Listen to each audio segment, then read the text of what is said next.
Hi folks, today we're going to be looking at the brand new THL W8s, which is the latest smartphone, Android smartphone from the THL stable.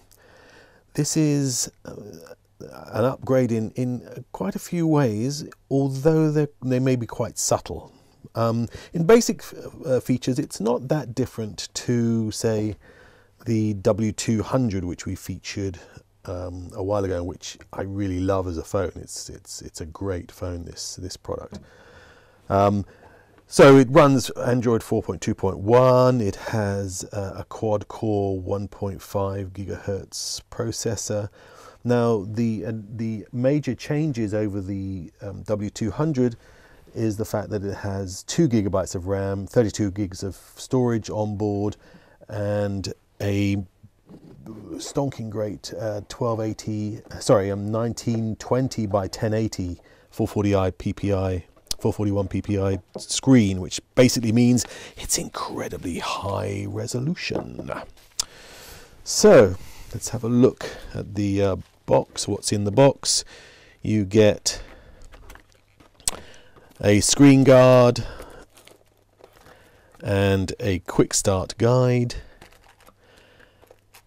USB cable, micro USB cable, headphone socket, and a USB charge block to charge from the power socket. What you'd expect, basically. The user guide is functional, decently written. Doesn't go into a huge amount of details, but I'm assuming maybe now that most people know how Android works. And it's fairly self-explanatory in many ways, but that may be a bit arrogant because newcomers to Android may need more detail, but it should get them at least started. Right, so let's have a look at the phone itself.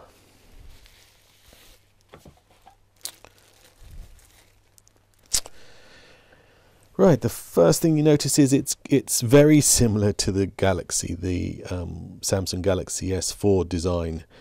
You can see the rounded corners. If you compare it to the W200, you can see that it's a little bit fatter in both directions. It's slightly thicker as well, and has those rounded edges.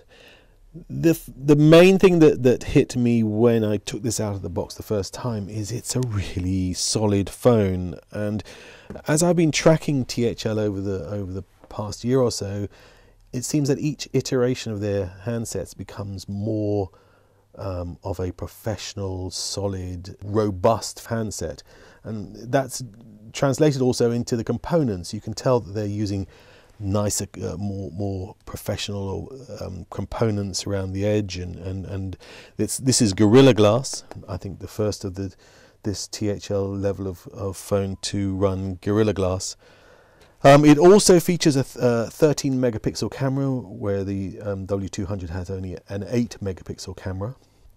And there's little touches on it, which like a notification LED for when messages come in, which the previous THLs didn't have. So they've basically addressed almost all of the issues, or not issues, but sort of things that were kind of lacking on the earlier budget THL phones. This comes with all the bits and pieces that you would expect a premium brand to provide. I mean, the screen on its own, you know, with that kind of resolution, 1920 by 1080, is really an incredible screen to use. I mean, it's very, very pleasant in every way. Let me just pop open the back for you so you can see. As with other THLs, it's dual SIM, dual standby. Brilliant. So, you know, if you get used to that, you never want to go back to a single SIM. I've got two Vodafone and another SIM in here running simultaneously. Of course, when you go abroad, you can have a domestic SIM and a foreign SIM in there. So you take the best of both worlds on data and calls. It'll support microSD up to 32 gigabytes. So with the 32 gigs on board, you've got a total of 64.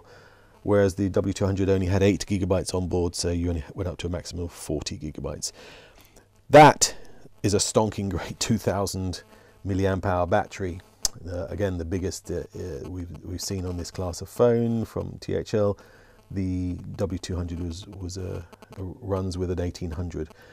In use, it's a great battery. It delivers a lot of use. I'm not charging it any more than I would do the W200. It'll easily last you a day, if not 2 days. What it's missing, of course, is 4G.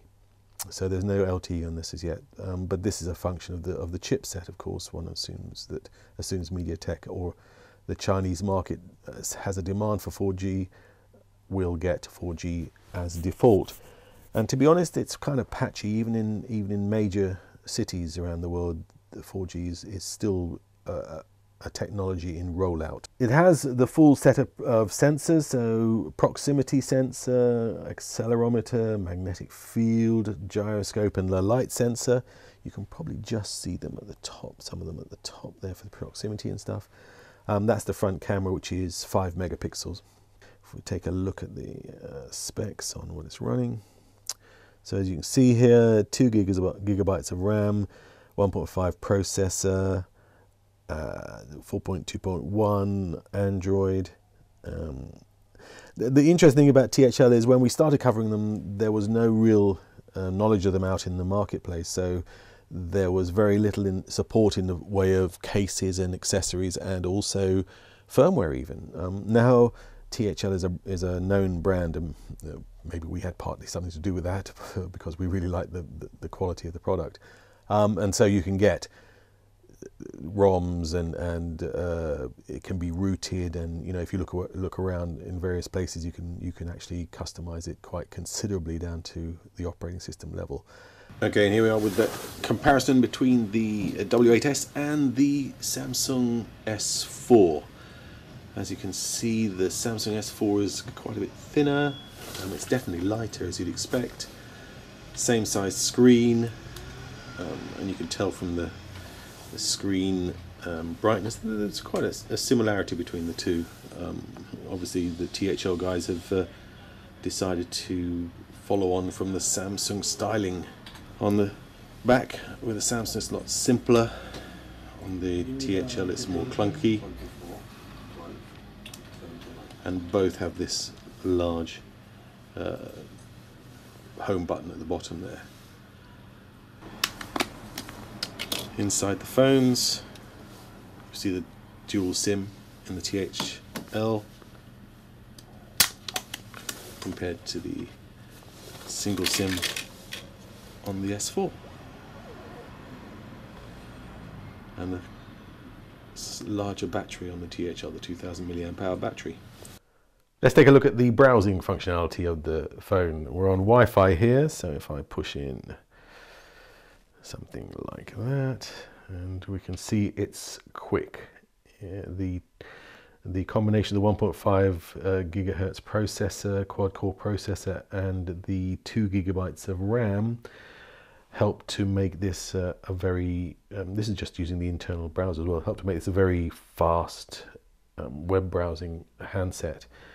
And the superb screen really helps as well. It's just such a crisp and bright and colourful screen. And really, if you're going to be spending a lot of time doing web browsing and hunting around the web and stuff like that, then you need this kind of performance. Let's have a look at something else now. Let's take a look at maybe maps. The ability of the processor and the RAM to handle these mapping tiles is also extremely good. I mean, it's almost barely noticeable. I mean, again, we're running on Wi-Fi, so it's going to be slower if we're out there on 3G. There's only a single speaker at the back, so it's not that loud actually. There's one thing that's not as good perhaps as the alternative, is the fact that the speaker is not as loud as it could be. So that, but I believe you can get utilities to help improve that situation. The camera, 13 megapixel at the front, I think, is pretty good. The idea that you now go out and worry about whether your camera is going to be good enough to capture pictures out on the go with these budget phones has come to an end. These 13 megapixel cameras are definitely good enough. Sure, more megapixels doesn't always mean better quality and better resolution, and you'll still get better quality from a Nokia with a Carl Zeiss lens on it, obviously, but for day-to-day photographs and snaps and all that kind of stuff out and about, yeah, this is a great camera for that. You haven't got any problem. And the video, again, is pretty excellent. So there you go, the THL W8s. A really high-spec phone with all the features you'd want from a premium phone, but at a budget price. It's solidly built and has great performance and an all-round great phone. We can hardly say that this is definitely worth your consideration if you're in the market for a budget phone. The THL W8s. As usual, if you've enjoyed this video, please like it and share it and send it to your friends and subscribe to our channel so we can bring you more cool stuff like this. Thanks very much.